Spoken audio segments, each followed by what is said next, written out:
This YouTube channel does not promote any violent, harmful, or illegal activities. All content provided by this channel is meant for an educational purpose only.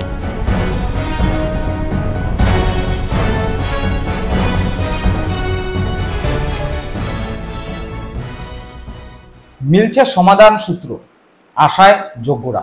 যে সমস্ত যোগ্য শিক্ষক শিক্ষিকা এবং অশিক্ষক কর্মচারীরা চাকরি হারিয়েছিলেন তারাই দেখতে পাচ্ছেন আশার সূক্ষ্ম আলো, তাদের মুখেই ভরসা, মমতা এই শব্দবন্ধ।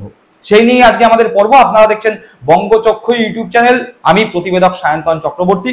যারা প্রথমবারের জন্য এই চ্যানেলে এসেছেন তাদের কাছে অনুরোধ, চ্যানেলটিকে সাবস্ক্রাইব করে পাশে থাকা বেল বাটনটি প্রেস করে দেবেন, যাতে যখনই নতুন কোনো ভিডিও এই চ্যানেলে আসবে সরাসরি সেই নোটিফিকেশন পৌঁছে যাবে আপনাদের কাছে। চলুন তাহলে আজকের পর্বে প্রবেশ করা যাক। আজ রামনবমী, বাসন্তী পুজোর নবমী পুজো। প্রত্যেককে রামনবমী এবং বাসন্তী পুজোর শুভেচ্ছা অভিনন্দন জানিয়ে আজকের পর্ব শুরু করছি আমি সায়ন্তন।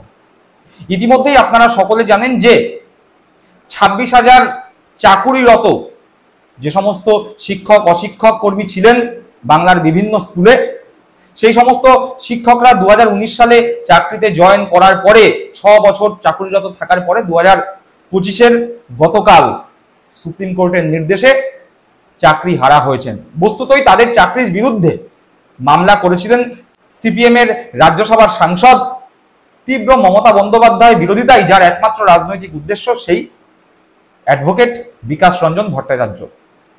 স্বাভাবিকভাবেই তিনি বারংবার বলে এসেছিলেন যে যোগ্য অযোগ্য বলে কোনো বিষয় নেই, সমস্ত প্যানেলটিকেই ক্যান্সেল করানো ছিল তার মূল লক্ষ্য।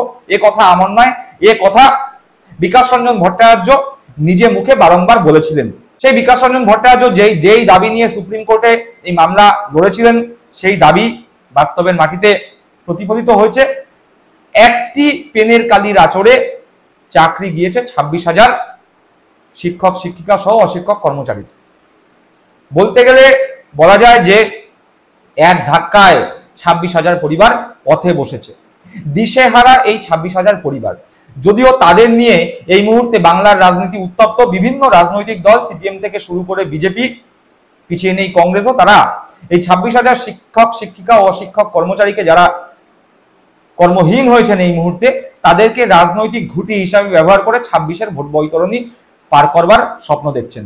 এই 26,000 শিক্ষক শিক্ষিকা যে দুর্বিষহ অবস্থার মধ্যে রয়েছে, সেই দুর্বিষহ অবস্থায় তাদের অসহায়তার সাহায্য নিয়ে তাদেরকে রাজনৈতিক ঘুঁটি করে কিভাবে রাজনৈতিক ফায়দা তোলা যায় সেই নিয়ে তাবড় তাবড় রাজনীতিবিদ মাঠে ময়দানে নেমে পড়েছে। ইতিমধ্যেই বিজেপির পক্ষ থেকে আগামী 7 তারিখ কালীঘাট অভিযানের ডাক দেওয়া হয়েছে।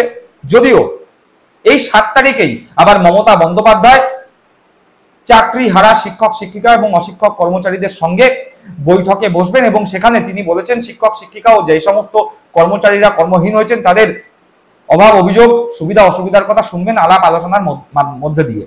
সেদিকেই তাকিয়ে আছে এই সমস্ত কর্মহীন শিক্ষক শিক্ষিকারা।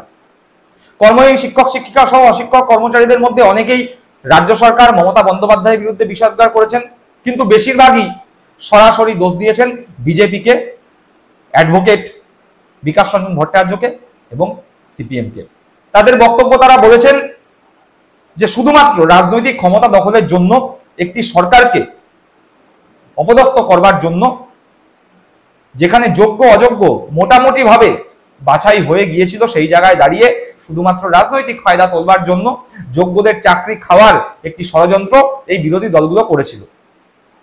যদিও যারা যোগ্য তারা এই পরিস্থিতির মধ্যেও একটি ক্ষীণ হলেও আশার আলো দেখতে পাচ্ছেন এবং তাদের গলায় ভরসা, মমতা এই শব্দবন্ধ। কেন এই কথা বলছি সেই নিয়েই একটি সম্পূর্ণ প্রতিবেদন ফুটে উঠেছে বর্তমান পত্রিকায়। কি বলছে সেই প্রতিবেদনে? সেই প্রতিবেদনে বলা হচ্ছে 2 মাসে নিয়োগ, যোগ্যদের প্রতিশ্রুতি এসএসসি কর্তার। 3 মাস তো বটেই, প্রয়োজনে 2 মাসে সম্পন্ন হবে সিংহভাগ নিয়োগ, যোগ্য চাকরিহারাদের এই ভাষাতেই আশ্বস্ত করলো স্কুল সার্ভিস কমিশন। অর্থাৎ পশ্চিমবঙ্গের স্কুল সার্ভিস কমিশন এসএসসি, যার মাধ্যমে এই 26,000 কর্মহীন চাকরিরত অবস্থায় যারা ছিলেন, যারা চাকরি পেয়েছিলেন, তাদের আশ্বস্ত করেছে এসএসসি এবং তাদের আশ্বস্ত করে বলেছে যে 3 মাস তো অবশ্যই, প্রয়োজন পড়লে 2 মাসের মধ্যে যারা যারা চাকরি হারিয়েছে তাদের মধ্যে যারা যোগ্য তাদের পুনরায় নিয়োগের ব্যবস্থা করা হবে। এই প্রতিবেদনে বলছে 3 মাস তো বটেই, প্রয়োজনে 2 মাসে সম্পন্ন হবে সিংহভাগ নিয়োগ। যোগ্য চাকরিহারাদের এই ভাষাতেই আশ্বস্ত করল স্কুল সার্ভিস কমিশন। মুখ্যমন্ত্রীর ঘোষণার সঙ্গে সঙ্গে সামঞ্জস্য রেখেই শনিবার এই দাবি করেন কমিশনের চেয়ারম্যান সিদ্ধার্থ মজুমদার। অর্থাৎ মুখ্যমন্ত্রী সাংবাদিক সম্মেলনে বলেছিলেন যে সুপ্রিম কোর্টের নির্দেশ মেনেই যা কাজ করবার করা হবে।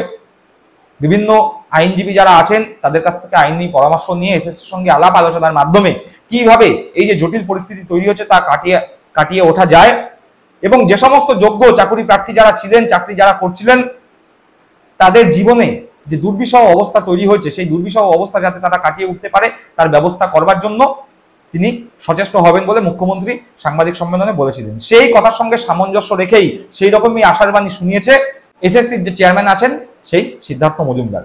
যদিও এসএসসির চেয়ারম্যান এবং মমতা বন্দ্যোপাধ্যায় রাজ্যের মুখ্যমন্ত্রী অভয়বাণী দিয়েছেন বা আশ্বস্ত করেছেন, কিন্তু চাকরি প্রার্থীরা দোলাচলের মধ্যে রয়েছেন। স্বাভাবিক ব্যাপার, দীর্ঘ 6 বছর ধরে চাকরি করবার পরে হঠাৎ করে এক রাতের মধ্যে যদি কেউ দেখতে পায় যে তার মাসিক যে নিশ্চিন্ত ইনকামের পথ সেই পথটি বন্ধ হয়ে গিয়েছে, যে কাঁধের ওপর সংসারের ড্রাইভার রয়েছে, বউ বাচ্চা মা বাবা সহ অনেকের দায়িত্ব যারা পালন করেন, তারা হঠাৎ করে চাকরিহীন হয়েছেন, সেই অবস্থায় দাঁড়িয়ে তাদের চিন্তা হওয়া স্বাভাবিক। সেই অবস্থায় দাঁড়িয়ে তারাও আন্দোলনের পথে সামিল হওয়ার কথা ভাবছেন। সে নিয়ে কি বলা হচ্ছে? এদিকে এদিন কলকাতা প্রেস ক্লাবে এক সাংবাদিক সম্মেলনে চাকরি হারাদের নিয়ে 21শে এপ্রিল নবান্ন অভিযানের ডাক দিয়েছে কয়েকটি সংগঠন। তাদের দাবি 12টি সংগঠন একত্রে এই অভিযান করবে। তবে 15ই এপ্রিল মুখ্যমন্ত্রী তাদের প্রতিনিধি দলের সঙ্গে দেখা করবার লিখিত আশ্বাস দিলে অভিযান বাতিল করা হবে। অর্থাৎ মুখ্যমন্ত্রী 7 তারিখ যে বৈঠকে বসবেন, যে সভা করবেন চাকরি হারাদের সঙ্গে, সে কথা তো মুখ্যমন্ত্রী বলেইছেন, কিন্তু তাতেই হয়নি। এই যে সমস্ত সংগঠন রয়েছে তারা দাবি করছেন যে মুখ্যমন্ত্রী যদি লিখিতভাবে জানান যে এই যারা চাকরি হারিয়েছে এবং তার জন্য বিভিন্ন যে সংগঠন আছে তাদের সঙ্গে যদি বৈঠকে বসেন 15ই এপ্রিল অর্থাৎ পয়লা বৈশাখের আশেপাশে, তাহলে তারা নবান্ন অভিযান করবে না। কিন্তু মুখ্যমন্ত্রী যদি লিখিত কোনো আশ্বাস না দেন যে বৈঠকে বসার বিষয়ে, তাহলে তারা 21 তারিখ নবান্ন অভিযানের ডাক দিয়েছে। কিন্তু চাকরিরত অবস্থায় থাকা যে সমস্ত বা অধিকাংশ চাকরিহীন মানুষ এই মুহূর্তে যারা রয়েছেন তারা অন্য সুরে কথা বলছেন। তারা কিন্তু মমতা বন্দ্যোপাধ্যায়ের উপর ভরসা রাখছেন, তাদের গলাতেই ধ্বনিত হচ্ছে ভরসা মমতা বন্দ্যোপাধ্যায় এই শব্দবন্ধ। তারা কি বলছেন? তারা বলছেন যদিও যোগ্য চাকরিহারাদের যাবতীয় আগ্রহ আশা ভরসা এখন আবর্তিত হচ্ছে 7 তারিখ মুখ্যমন্ত্রীর সভা ঘিরে। এখনই কোনো রাজনীতির ফাঁদে পা দিতে রাজি নন তারা। বিরোধীদের কটাক্ষ উড়িয়ে মুখ্যমন্ত্রী যেভাবে এই সভায় যোগ দেওয়ার কথা ঘোষণা করেছেন তাতে অনেকটাই আশ্বস্ত চাকরিহারারা। অর্থাৎ চাকরিহারারা বিলক্ষণ জানেন যে এই মুহূর্তে তাদের নিয়ে 2026 বিধানসভা ভোটের আগে বিরোধী দলগুলো রাজনৈতিক ফায়দা তোলবার জন্য রাস্তায় নামবে, সে বিজেপি হোক বা সিপিএম। তারা বিলক্ষণ জানেন যে তাদের যে এই রকম দুর্বিষহ অবস্থা, এর পিছনে যে চক্রান্ত হয়েছে সেই চক্রান্তের পিছনে বিজেপি সিপিএম এর হাত ছিল, যার অন্যতম প্রমাণ হিসাবে দেখা গেছে জাভেদ সামিম থেকে শুরু করে বিকাশ রঞ্জন ভট্টাচার্য, যারা সরাসরি সিপিএম দলটা করেন, তারা এই চাকরি ক্যান্সেলের জন্য কিভাবে মামলা লড়েছেন। সুতরাং তারা বুঝতে পারছেন যে আবার কোনো না কোনো চক্রান্ত হতে পারে, তাদের গুলিয়ে দেওয়া হতে পারে বা তাদের বিপথে চালনা করা হতে পারে। তাই তারা সতর্ক এবং তারা সেই রাজনৈতিক ফাঁদে পা যাতে দিয়ে না ফেলে বা কোনো রকম রাজনৈতিক ভুল পদক্ষেপ যাতে তারা গ্রহণ না করে সেই বিষয়ে তারা যথেষ্ট সুচিন্তিত সিদ্ধান্ত গ্রহণ করেছে।